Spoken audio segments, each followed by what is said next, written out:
A continuación vamos a presentar y a analizar un poco este importante anuncio con Pablo Feldman. Hola Pablo, buenas noches. Encima de una jornada récord en materia de contagios en el día de hoy, al menos en la provincia y en Rosario. Así es, 165 en la provincia y 96 en la ciudad de Rosario.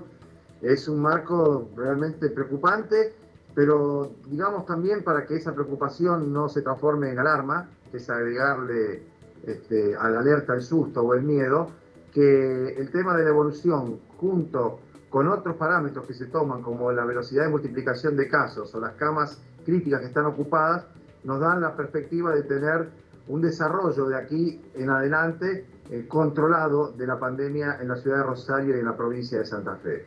Esto, por un lado, genera, como decíamos, el optimismo de pensar que tal vez ya el año que viene no tengamos que estar ni tan encerrados, ni tan preocupados, ni tan pendientes, ¿no?, de lo que está ocurriendo a partir de las medidas que por el momento siguen siendo, y hoy creo que más que nunca, la prevención y el distanciamiento, la higiene, la conciencia social y la conciencia individual de cada uno trasladada a su comportamiento. ¿Por qué? Porque esto que ha anunciado el presidente, que hace que la Argentina esté a la vanguardia, que en Latinoamérica sea el país señero junto con México para poder producir la solución, en principio, que determinaría el final de esta pandemia, nos coloca, digamos, en un lugar realmente expectante. Porque si bien habló del primer semestre del año que viene, fuentes científicas cercanas al ministro de Salud hablaban de febrero o marzo como fecha posible y no junio, que es el final de ese primer semestre. Aparte, la historia de los semestres en la Argentina no ha sido muy buena cada vez que se ha utilizado esa figura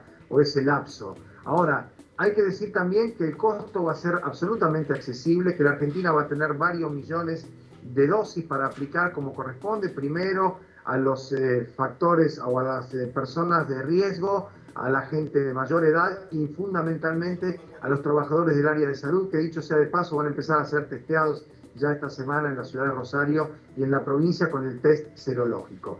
Esto es bueno, claro que es muy bueno, creo que es una buena noticia, pero que hace que tengamos que redoblar los esfuerzos, porque como bien decía Gabriela, hay récord de casos y se está en vísperas de decidir cómo se continúa con esto. Si hay más restricciones, si se mantiene lo que tenemos, fundamentalmente en el AMBA y en algunas provincias como puede ser Jujuy o algunas de la Patagonia. En ese sentido, el presidente volvió a decir que aquellos que están agitando el tema de la cuarentena, cuando ya no hay cuarentena, sino que hay aislamiento preventivo, en algunos lugares se ha retrocedido de fase porque lo han impuesto la necesidad por la cantidad de casos, por la explosión de casos, como ocurrió hace poquito en Casilda o está ocurriendo en Jujuy, volvió a hablar de la equivocación que supone otra vez agitar una medida, una protesta, una salida a las calles. Sin ir más lejos, Juan José Sebrelli, el filósofo y pensador argentino que estaba en contra de las restricciones, del aislamiento, está internado y tiene 80 y pico de años en el Hospital Italiano en Buenos Aires con coronavirus.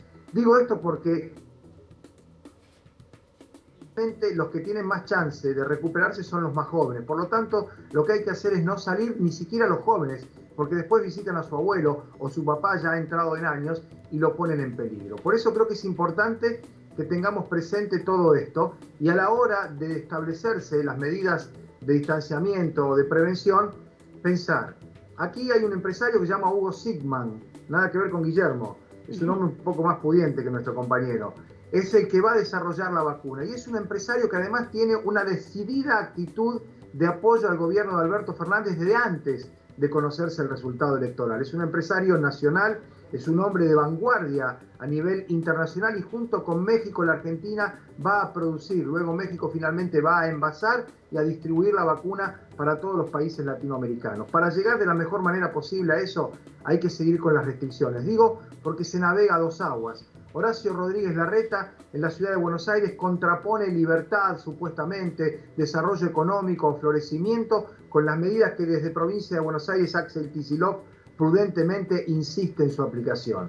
Rodríguez Larreta es algo así como un Macri asintomático. Piensa lo mismo, obra de la misma manera, nada más que no lo manifiesta. Macri desde la Costa Azul habla de libertades, habla de garantizar derechos y la verdad es que aquí en la Argentina la estamos apechugando, algunos más que otros, por supuesto, con más posibilidades, con una casa que les permite tener algún grado de confort, con un trabajo y un sueldo estable, los empleados del Estado, los maestros, muchos de ellos aún quejándose de la falta de ajustes en cuanto a paritarias y a mejorar su perspectiva. Por eso hay que ser solidarios. Este es un concepto fundamental, sobre todo que emerge en momentos críticos como es este de la pandemia. Insisto, para no comprar versos, discursos, frases hechas, clichés, hay que ver los números y es el momento de mayor dificultad. Por lo tanto, es el que exige mayor constricción, retracción y cuidado entre todos y para todos. Insisto con esto de Larreta para que la responsabilidad de gobierno lo obligue a tener otro tipo de actitudes. Lo ha hecho Morales,